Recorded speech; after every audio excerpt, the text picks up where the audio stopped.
What's up, guys? This is Danny from Rethink Peer-to-Peer Lending. Welcome back to another interview on my channel. Today I am joined by Lina, who is Chief of Strategic Growth at Profitus, correct? Yes. Hi.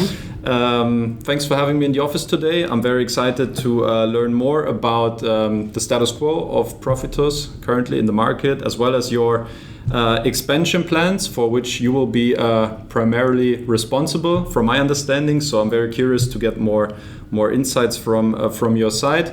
Before we start off, maybe for the people to get to know you better, what has been your professional background so far, and what made you join Profitus then about 1.5 years ago? Yes, so as you mentioned, I started at Profitus about 1.5 years ago, and the reason why I came here, because Profitus started planning expansion into new markets, and I have experience in expansion.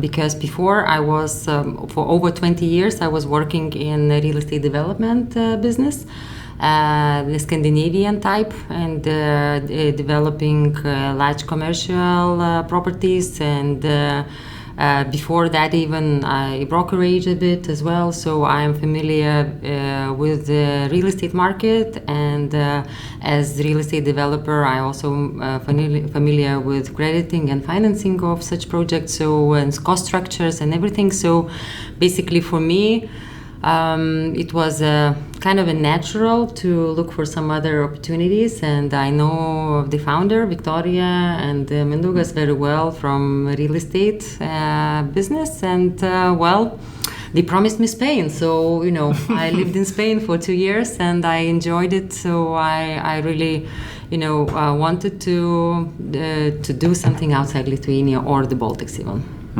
Okay, what do you mean exactly by they promised you Spain? Because in the plans of Profitus, we have plans to expand to Spain. So that was the trigger that caught my eye. Okay. Basically. Also with the idea of you being in Spain to direct the operations in that country? I am experienced enough not to be naive that such operations and such risks can be handled from distance, and I think everyone who has done ever any expansion in foreign markets, unless you have someone locally meaning residing locally, or locals working, local team or partners working for you, then the business is very slow or actually is doomed to fail. So yes, we have plans to set up the team, either from initially maybe somebody from here as well residing there, or finding the partner and very skilled team there. Because we don't want to be doomed to fail. Okay, but sounds like in between the lines you wouldn't be opposed to have a couple of on-site visits once in a while in Spain. I do once in a while without even Profitus having activities there, but I speak a bit Spanish as well, so I could even maybe interact in Spanish with some developers as well, or investors. So but yet it's still like a bit different type of activity when you start doing business there. Sure, and obviously it's still a way to go for Profitus, as we will find out soon about your expansion plans and what the targets actually are to go into the Spanish market as well. Maybe before, if there are some listeners or viewers out there that may be still confused about Profitus, maybe just a couple words on the platform itself and where you stand at the moment.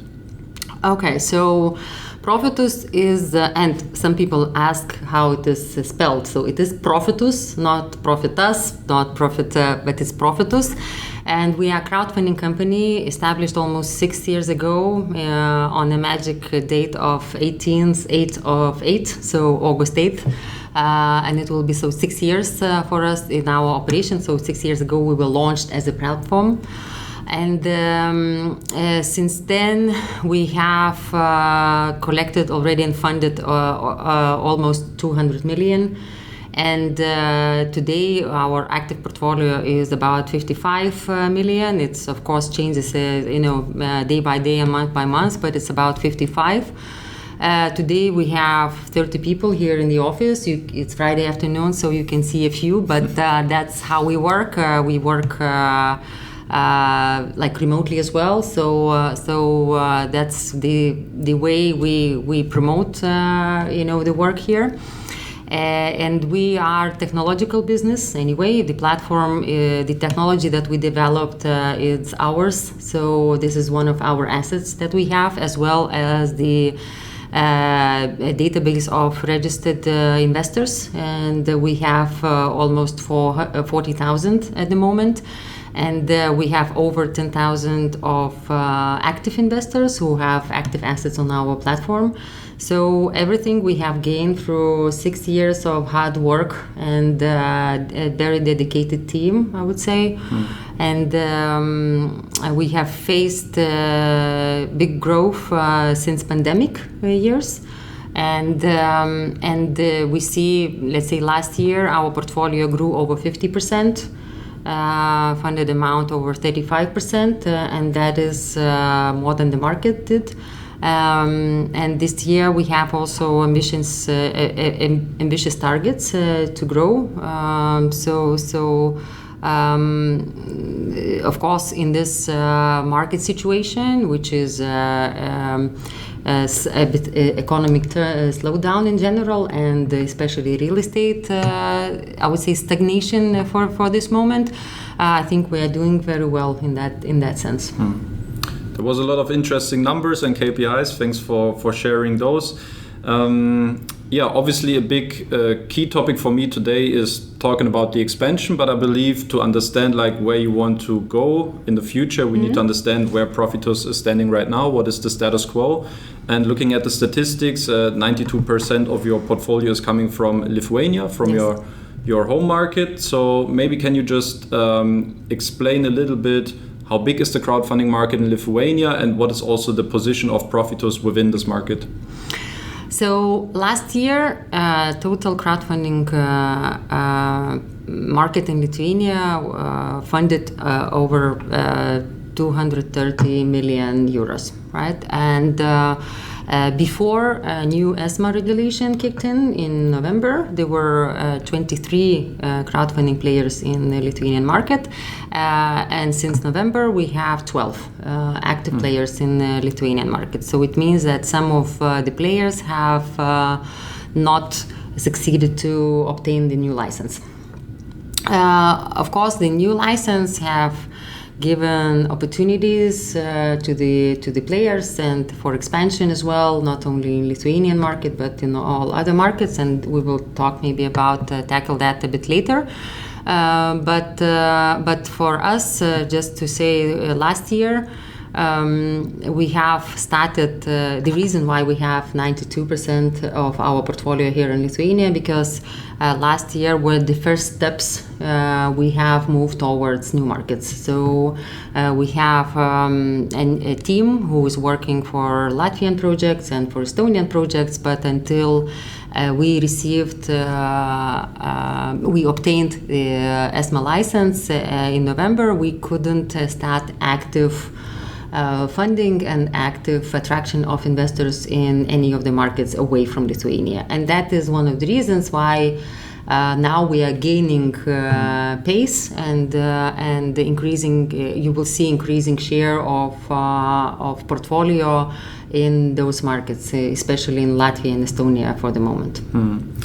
Coming back to Lithuania for 1 second, you mentioned the market was 230 million euro big last year. How big was the market share of Profitus last year? Last year we have funded 59 million euros to be precise.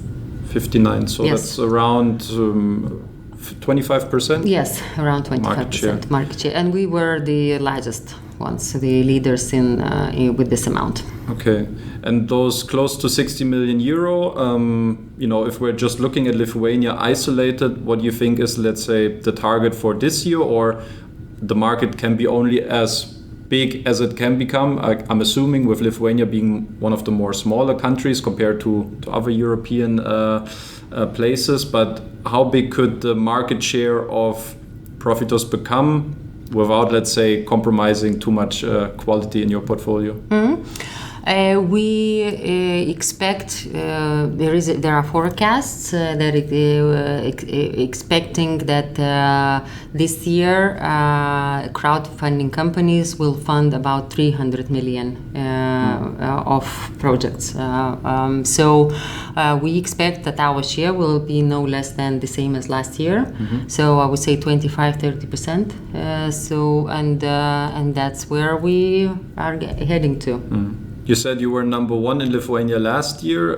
Who are the main competitors in your market? The second one was Rongen, with, if I remember correctly, 54 or 55 million. So not too far off. Not too far off, yes. In direct comparison, without bad-mouthing your competition, but what would you say are the differences if investors look at Profitus, Röntgen?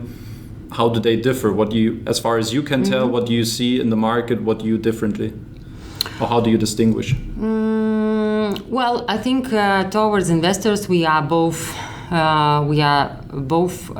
providers of business loans with mortgage, right, collateral. So it's I think what you have to look inside is few things. First of all, is the risk of the portfolio. So you have to look into the rating, system itself, and I think we have different rating systems, and those are not comparable. So basically, if you go to our platform and if you go to any other competitor platform, you cannot compare. They can be named the same letters, but they might not be the same, and sometimes that is tricky for investors to understand. So in order to invest into a certain platform, you have to get acquainted yourself with the specifics and algorithm or rating system of that particular platform, and to not blindly follow your own logic. This is first thing. Second thing is that I think Rongen is they are funding less projects in numbers, but their projects are larger than ours. So basically, we are offering a wider range of choice for investors in sense of portfolio, right? And which helps to fund the projects quicker then? Yes, we have this chance as well, right? And what is the difference between us two? I think primarily the starting point. We from the beginning, from the scratch, we have built our platform and our business on the retail investor base, right? So our aim was always to attract more retail investors, and I must admit sincerely that only, let's say, 1 year ago, we have started working actively with large investors. So when we have decided that we need to grow more rapidly, we of course naturally came to the conclusion that and analysis that basically we cannot grow as fast as our retail database grows, right? So we need to add on with high net worth individual capital or institutional capital to add up to our portfolio. So that's what we have done. Meanwhile, let's say Rongen, they have started with the large investors database, and their average investment is much higher than ours. Can you talk rough numbers? Our I think with Profitus, I saw statistics was maybe 130,000. I'm talking about project size? Project size is about 100, but it's the project size here you have to understand is not that the project is 130, but the stage as well. We count one stage as one project, so that's the statistics, right? So don't we have some especially larger investors who look at our platform and they say, oh, there is no we have nothing big. But actually, when you add up and if you see the 10th stage of the project, it means that they all clustered together, they can make 2-3 million in one project. So coming back to the investors' average investment in our platform, the average investment is about 650 euros. So that indicates that our base is retail. And of course, we want to grow this larger investor share, but today our strength is retail. And what we have noticed that retail base saved us through many difficult weeks as well, because retail investors, they are less sensitive to the market, to the news in the news feeds, and so basically they react faster. And if you would consider investing 500,000 or 500, decision-making process is a bit different, right? So that is the reason why we collect faster sometimes and most of the times, and that's why even especially today we see developers coming to us for the reason that we can collect the amounts that they need actually. And some of competitors, they are encountering difficulties in collecting the money. That's actually a very nice bridge to my next question, which is about the development companies that you work with. I'm assuming after 6 years in Lithuania, you have a strong network. What is the repeating rate you have among development companies? I don't remember repeating rate actually, but I know that we have some developers that we're working since the beginning of the activity. So we are trusted by developers as well. And we are gaining more and more larger projects. So as we discussed about larger investors, on the other side of the apple, we have projects. So if we want to increase our volumes, we also have to attract larger projects, and which means larger projects, of course. And not entering larger risks, we have to look for developers who are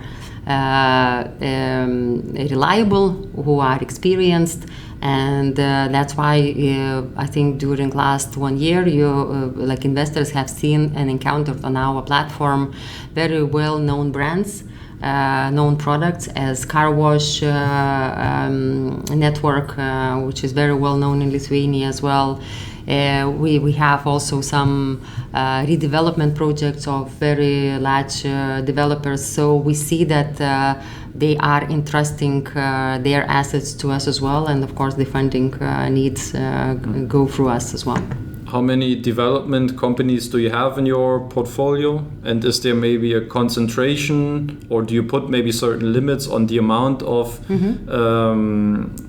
the volume amount that specific companies can fund through Profitus?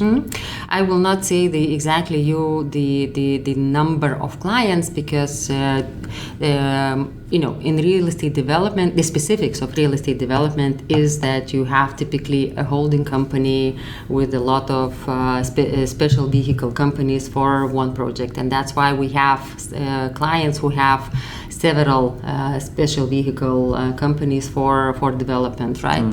But approximately, I would say that if we have about 1,200 projects right now, so kind of it's about, I would say, 500 all the SPVs, I would presume as well. So of course, less of clients, right? Okay. But I think the most important is that how we mitigate the risk, basically how we control that we are not dependent on one or two very large developers. So we have some yellow light and green and red light KPIs in our risk assessment as well. And one of those, let's say 7% of our portfolio cannot be in the hands of one developer, right? So, or one group, like one borrower, let's say that. So this is one of the many ways we try to keep our portfolio healthy. All right. Yeah, risk management is obviously a big part in expansion fantasies, I would say, and expansion targets.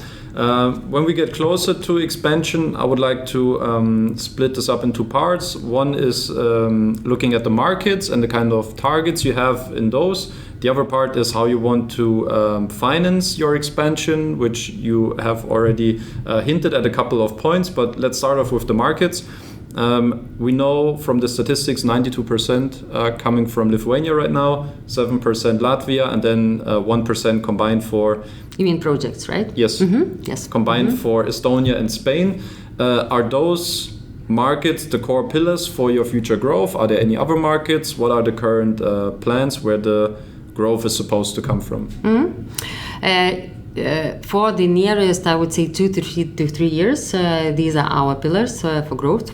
And it might seem that we have very aggressive growth plans compared to your interview, as you mentioned, 1.5 years ago. But in fact, we are for sustainable growth. And we have, as one of our strategic target is to become number one in Europe, in European Union. But as we explain it and as we understand it, it's not becoming everywhere. It's not becoming available everywhere. We want to, because the crowdfunding market is measured, first of all, primarily by funded amount, right? And funded amount is something that you can achieve in 1, 2, 3 markets, not necessarily being in all 27 or 28 markets of Europe, European Union. So we have chosen to be in these countries, in Baltic countries, because that's our home market. That's what we naturally do, and it's easier for us to understand them. Also for investors, maybe we'll talk a bit about like investor strategy of ours, but we, it's a bit of this cultural neighborhood thing that you presume that your neighbors like Latvia or Estonia, and Estonians presume that they know or are familiar with Latvia and Lithuania. So there is some brotherhood here as well, and that helps us promoting the projects and attracting customers. On the other hand, why Spain? We see that Spain is a very big market, and when we speak Spain, we don't mean the whole Spain from the very beginning. It is very regional business there, so we want to go region by region, basically, and there are a few reasons for that. I would say that the alternative financing market is pretty undeveloped in Spain. Of course, there must be reasons for that, and that one of them is all risks related with mortgage, and we have to be aware of them. And of course, we know that here we are used to act very quickly, and we are getting ourselves ready to adapt to a bit slower pace, slower processes, longer terms in Spain. But still, and yet, this is an attractive market in terms of development and the future, in terms of lack of access of capital to developers, and we see the opportunity there. And that is the reasons why we want to focus there, not to jump from one market to another, basically to avoid failures that, and to learn maybe some from other cases in the markets too. I know there's a lot of elements that go into expansion plans, but for me, I'm personally someone that always likes specific numbers, that is very analytical. So can you share specific targets that you have? You say growth is measured primarily by volume. So how much volume do you want to fund in those respective countries coming this year, and then maybe also next year? Well, we think that we expect that Latvia and Estonia, they can generate up to 20 million a year easily, right? Mm-hmm. And already next year? Yes, I would say so. This year we cannot expect that, but I would say Latvia, we can easily reach, I guess, 15 or 18 this year because we are getting there much faster. But yes, there is no reason why this is not. We see no reason today why this should not be achieved if we work and put all the effort that we have put here in Lithuania to build it up. Spain is very large market, so we don't expect those millions in Spain next year. We expect this year to start building the team basically and start building the processes basically. So we will start from looking for the projects that we want to test and go through all the mortgage process and build it up very safely, securely, and not to jump into the market, chase for high funded amounts or any profits, and then have to experience defaults and failures and etc. So we don't want that. That's why with Spain we have moderate expectations for this and next year. For that, of course, we also need to raise capital for expansion, and that's what we are going to do this year. And before that, we will be very kind of just observing and getting ready with all the legal risk assessment, valuations, valuation partners, and all that stuff. Can you give me a better understanding? Because I understand the natural desire for companies to grow, to expand. At the same time, they claim okay, we want to be sustainable because we see bad practices in the market where some companies have been a bit too overly aggressive and now have to pay the price, or especially their investor base. And now my question is, how do you ensure this sustainable growth? So you mentioned okay, you're starting to set up the teams. You follow okay, which players are in the market, who are the partners that you can work with, build up the infrastructure.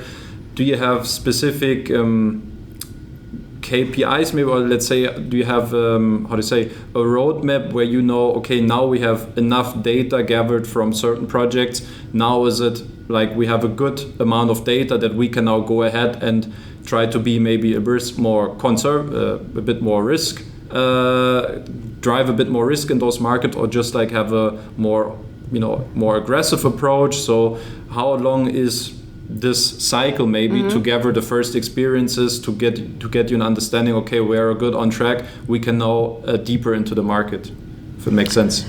I'm trying to get your question right, but let's say I guess that Baltics for us are pretty much clear, because the fundamentals of our risk assessment and legal frame and basically legal environment, I would say regulatory environment, how we treat all the banks of these three countries treat players, they are somewhat very similar, so this is for us the mentality, and we pretty much understand it, right? So of course there are differences. We have adjusted to slightly different systems and structures of mortgages in Estonia, let's say, for example. Meanwhile, there are some similarities and differences in Latvia as well. So this is, but those for us are pretty much clear, So we do not change our strategy, risk strategy towards the projects in the markets, and actually, I would say vice versa. The larger you grow, the more conservative you have to be, and that's what we are chasing here. That the larger we grow, we do not be we do not want to be very tolerant to new coming projects, because of course the volumes are increasing and there is a chance of missing something, and chance of overviewing something is increasing as well, right? So actually with volumes we become more conservative than vice versa. And Spain, I would say it's a completely different world, which is also new for us. We don't pretend we know Spain, right? We know where is nice to go for holidays or that Spain has nice food, but we don't pretend to understand how Spanish market operates, right? And that's why we don't jump into spotting projects. Actually, we have tried. We have funded one project in Tenerife, in Spain, in islands, but that was a bit different. That helped us to look into all like processes and to look how it works, where can be potential pitfalls and characteristics. But in this case, we have funded it because the collateral was in Lithuania, and that was for us pretty easy to manage, to decide, because they needed the money for a project in Tenerife, but the collateral was in Lithuania. So it was like we don't call it like pure original Spanish project. So we want to really make sure that we understand and we build the process so that basically even to manage our expectations, right? How fast we can promise money or provide money to developer, right? How fast is, for example, in case of default, we can manage to get the funds back, and etc. So all these questions, even before they occur, they need to be answered before we enter into some larger projects, especially, and gaining volumes in these kind of countries. Interesting. I'm not sure if you can comment on this, but I'm curious about the European crowdfunding license. To which extent does this license also dictate how you need to perform your due diligence?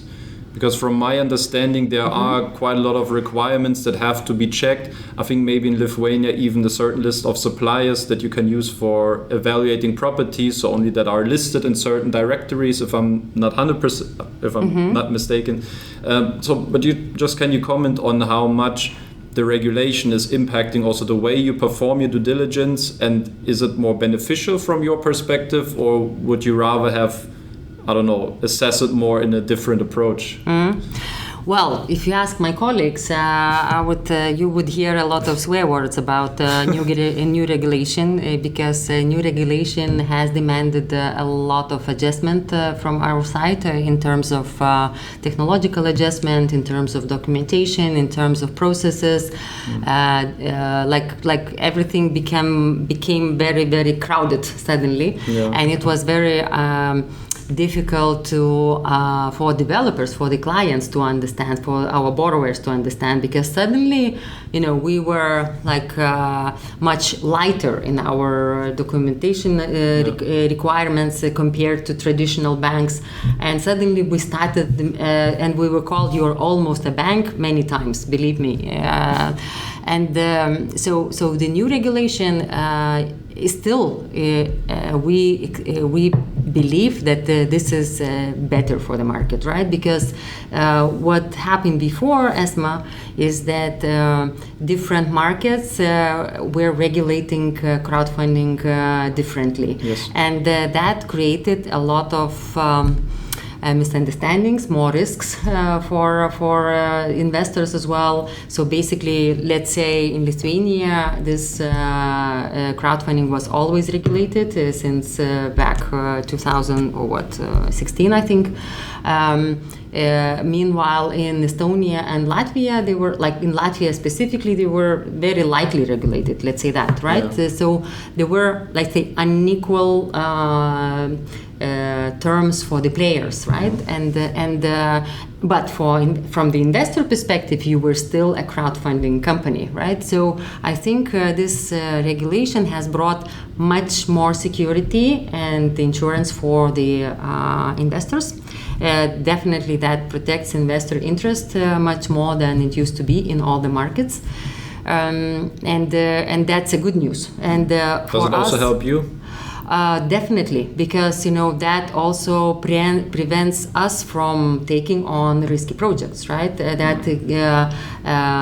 Let's say mandates us to dig deep into the project, analyze not only the asset but analyze the borrower very deeply, and analyze all the default probabilities of default, the market environment and everything. That's why we have launched and renewed our algorithm completely, and so this is for the sake and the benefit of risk management, naturally.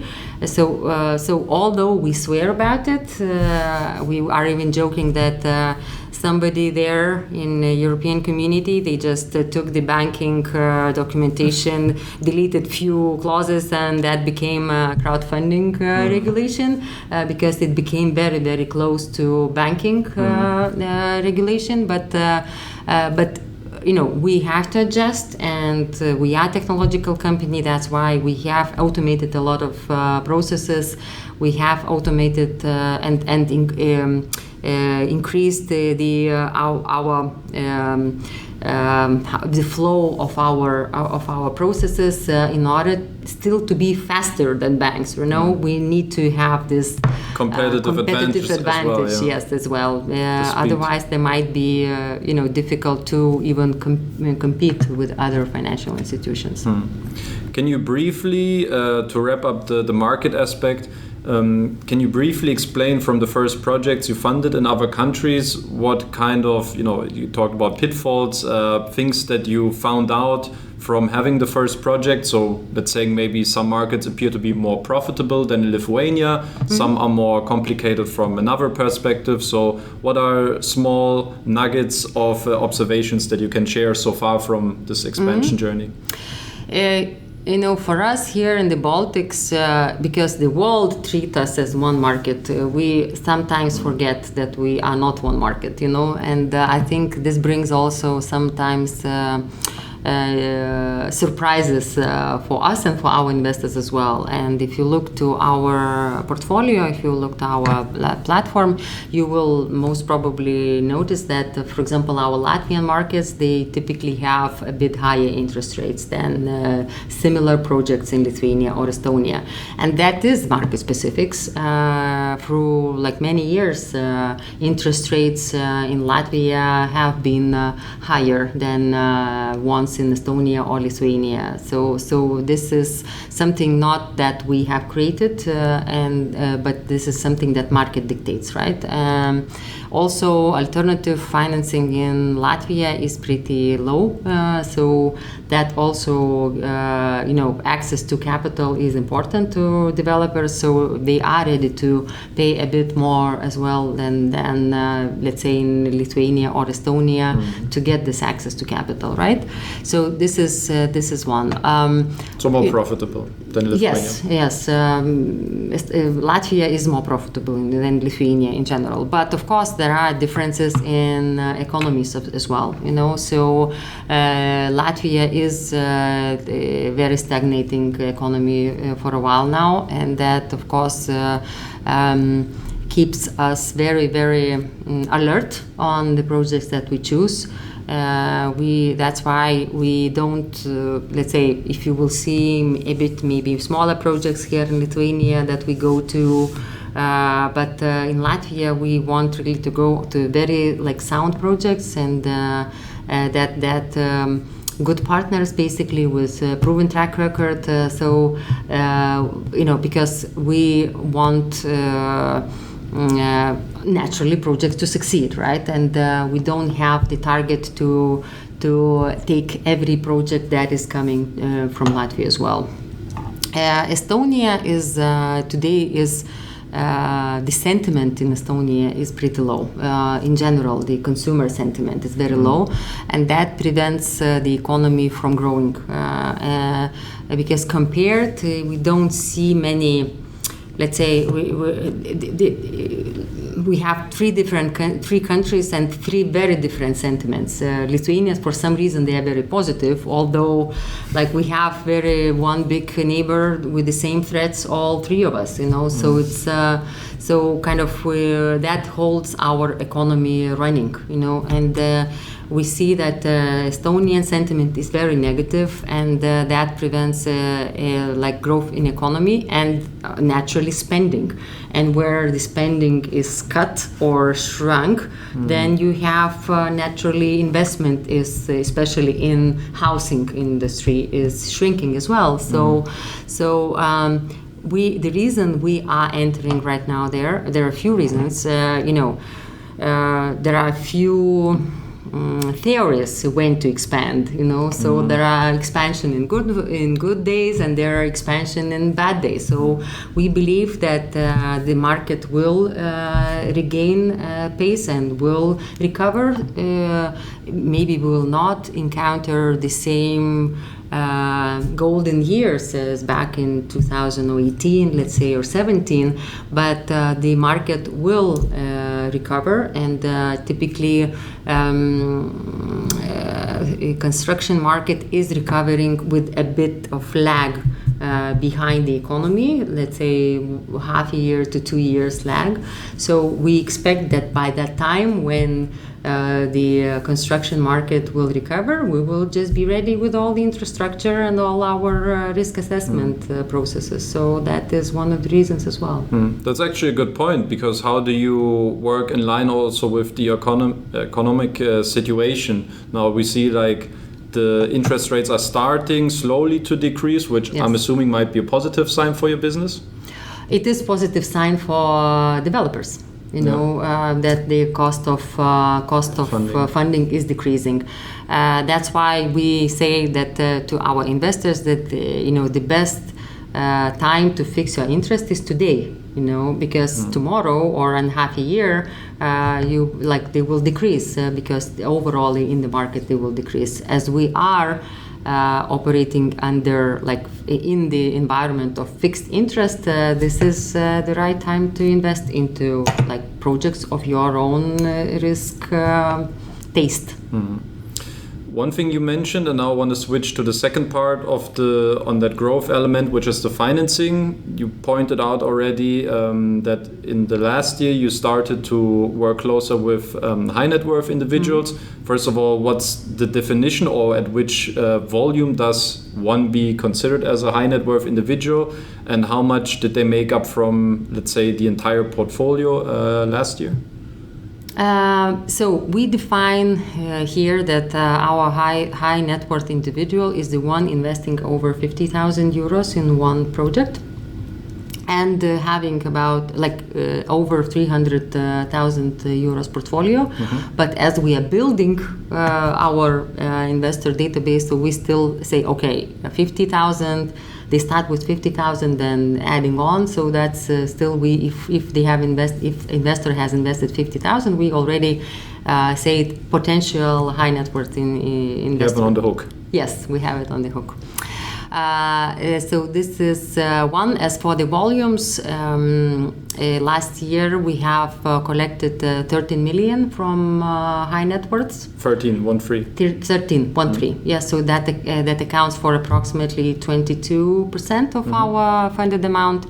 And it just worth to mention that this is from mainly private individuals and businesses and family offices, but we don't have yet any institutional investors. For this year, we already collected over 7 million, not counting in June, because we still don't have June numbers. So until end of May, we have collected 7 million from high net worths, and we hope to finish the year approximately with 27 million in general. Wow. With a slight increase in the second half of this year. The question obviously is with expansion standing in front of the door, who's financing the party? So apparently you're very eager to attracting those specific, let's say, pockets, this high net worth individuals. thoughts about institutional investors. So how will they in the future stack up, so to say, against retail investors? And do you also have specific KPIs, how you want to ensure, let's say, an equal amount of opportunities and possibilities to fund the projects on Profitus? So let's say maybe to start from the pie, basically to start what is our target for the composition of investors, right? We, in our strategy, we have defined that we want to remain a retail investor platform. So basically, we do not have a strategy to become mainly dependent on large capital. So we say that when the normal amount of large capital in our portfolio would be between 30 and 40% of large capital, and then the rest from retail. And having said that, we come to the point where ESMA license provides us much more opportunities. Let's say Germany. We don't need to operate in Germany or to open up the branch in Germany to access German investors, right? Any other European markets, right? So we, the only thing what we need is to passport the license in that particular market, and then we have the right to attract investors, right, in that market. So we will be working very intensively this year, next year, with KPIs that are related with attracting retail investors and increasing the retail investor database. Like for sure, a must for us. And today, about 95% of our investors base is from Lithuania, and only 5% from other 37 countries in the world, the largest being Germany, in fact.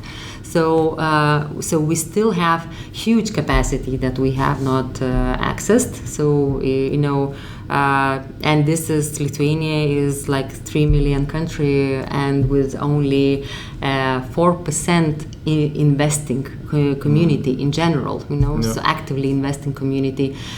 You have in Germany, you have the habit and history of investment is much longer than us. We have to invest into education of investors here in Baltics for sure, in Spain as well. That's what we do, and it takes time to build that. But we see that the proven track record, and that's why we need this large capital to cover the gap. Before we build the retail database, we need large capital also to be a bigger share in order to cover the gap between retail database capacity and the funded amount, right? So that's where we want to secure institutional investors, high net worth investors to invest into our portfolio of projects until we not only until, but with the growth of our portfolio, but also with the growth along with the growth of retail database. Can you talk on a practical level how you ensure, when you, let's say, the equality among the different sources of funds? So when you have high net worth individuals that maybe want to invest 50,000, 100,000 euro, do they in particular want to fund one project on their own, or do they like to sit in the same boat as many retail investors? And to ensure, let's say, a kind of equality, what are the principles that you want to apply? Is it maybe, let's say, the first 3-4 days only retail investors can fund the project, and then maybe it will be filled up with X amount from bigger funds? So how does it work on a practical level? According to a regulation demands that we are providing equal possibilities and terms for all investors, right? So we cannot promise different returns for the same invested amounts for different investors, and that what actually is very strictly regulated. What we do, most crowdfunding companies and as elsewhere as well, if you buy in bulk, you get it cheaper, right? So here we also, if you invest more, you get a better return, So because like the amount that you are investing and risking is higher. So that's why we have so-called steps of investments per. Depending on the investment amount, which you will find in every project in our platform. And those are defined individually together with developer and defined before the project goes online. We have very different high net worth individuals. We had few who said, I would like to be the sole investor into this. We don't do that. We are a crowdfunding company and we had last year, I think, one project specifically. I remember that we had 3 investors, but those are very rare cases, and now regulation does not even does not prevent us, but it does not encourage us let's say this way, we have an interest that typically the projects that are interesting for large investors, they are definitely interesting for our retail investors. So if we will be offering something off the books, which we actually cannot do, we will not be trusted by retail investors, and we will not be, let's say, fair to the retail investors as well. So we, as a crowdfunding company, we commit to our investors to share information and to give them the right to and time to get to know the project, the developer, and invest. And experienced investors, they have even this consideration term that of 4 days to revoke their investment if they, if they believe that they have changed their mind, or they want to increase the amount that they invested or decrease. So there is more flexibility for investor to invest nowadays as well. What is the financial situation of Profitus as a whole? Today we are in expansion mode, and expansion means also cost. We have analyzed our last year, and last year, like 2 years before, we were profitable already. We were operating in Lithuania, and we made profits, which was very nice that we can do that. And naturally, last year we were getting ready for expansion, and that increased our cost. Let's say my salary is also I came here for expansion, not for work in Lithuania. And to work for free. And not to work for free. Well, I don't think anyone in business want to work for free, right? So we are in expansion mode, and every time when it's very hard to work and see that you are not not enough every month, but expansion, that's what it is, right? Typically you expand early, spend money earlier than you receive money when you gain income and profits. So we are patient on that. For that reason, we really want to, of course, attraction of investors costs as well, retail especially. So we want to attract additional capital to Profitus to fund our expansion in Estonia and in Spain as well. So that's what we are getting ready to do that during next quarter, actually. So how big was the deficit last year? It's official. We had minus 400,000 last year.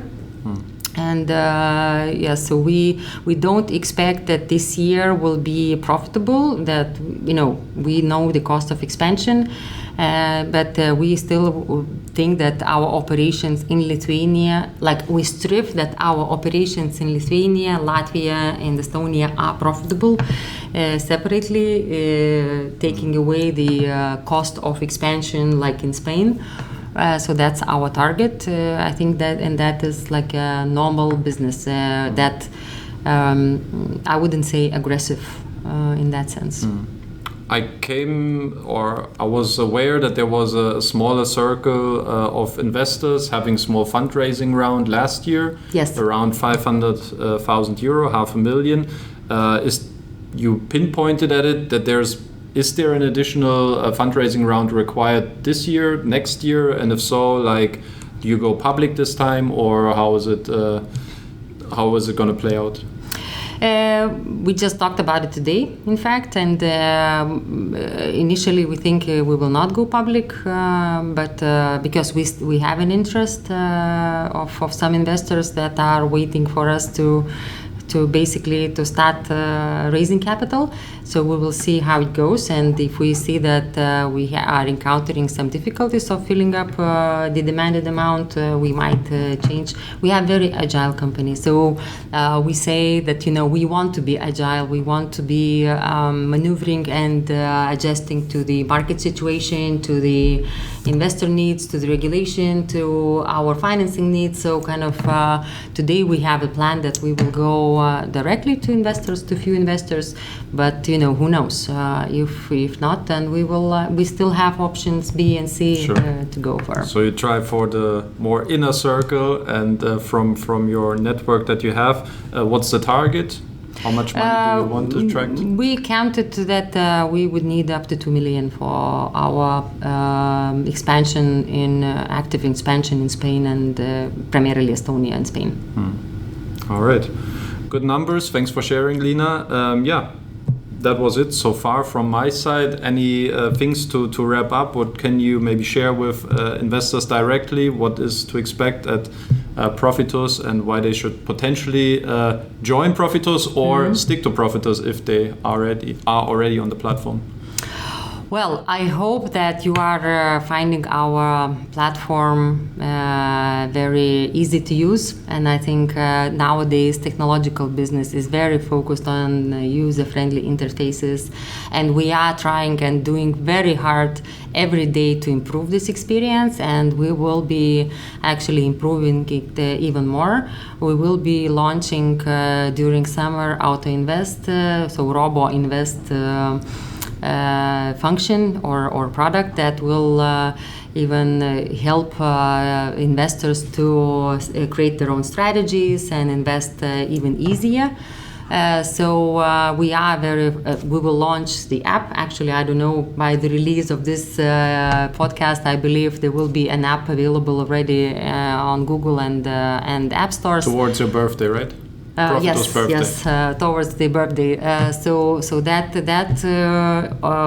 might be even easier tool to use. I would recommend to be wise in investing. I myself, I have laughed that when I started here, I tried the investing into platform in 3 months after start of employment here, and I said, okay, I will invest 200 euros, and because I still need to know how this platform works, and so now I have a portfolio of over 50,000, and that is addictive. So I know it can be addictive. But I still suggest and recommend to really look into the projects, read the information. If you have any questions, we have our customer care team always ready to help. Because investment is related with the risks involved, and of course we all have different risk tolerances. Sometimes, like, you might want to try one or another type of sector that is not familiar for you, but be ready, like, to as gambling, you be ready to lose the money as well there, and so be wise in planning your investments.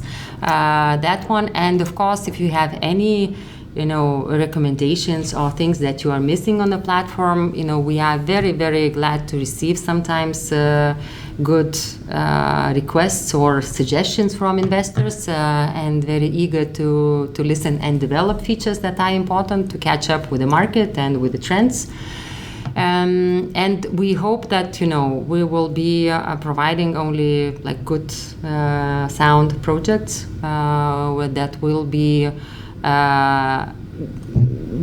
improving our German language in the platform. It becomes, when you become international, sometimes it becomes very difficult to track correct language, especially a specific language as financial language. But we are doing our best. So I really hope that we will thrive and grow steadily, sustainably, and provide the best experience for investors who are investing in our platform. And of course, if you have anyone, we have a recommendation program on our platform, which you can actually get some benefit as well from recommending to your friends or family. And that's what I'm using very much, actually, myself. Sign up link in the description below. And then also for the sake of your own portfolio, maybe an idea of getting a loyalty program in. So there might be additional interest then for the investors that have a couple more funds to spare to Profitus. So that might be something you can benefit also directly yourself then. Oh, yeah. Well, actually, we have, I think, more. Anyway, we have a lot of investors who like to compete, and we have a specific feature where you can see what kind of where in the investors list you are. So we have some investors who say, "Oh, I've fallen out of top 20. I have to invest." So define your own ways of investing, because I think what can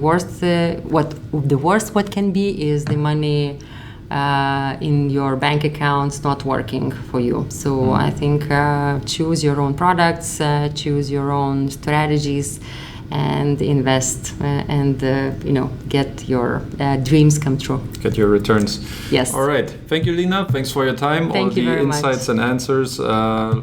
Continued success then for Profitus for its expansion path. Thank you. Thank you very much. Thank you.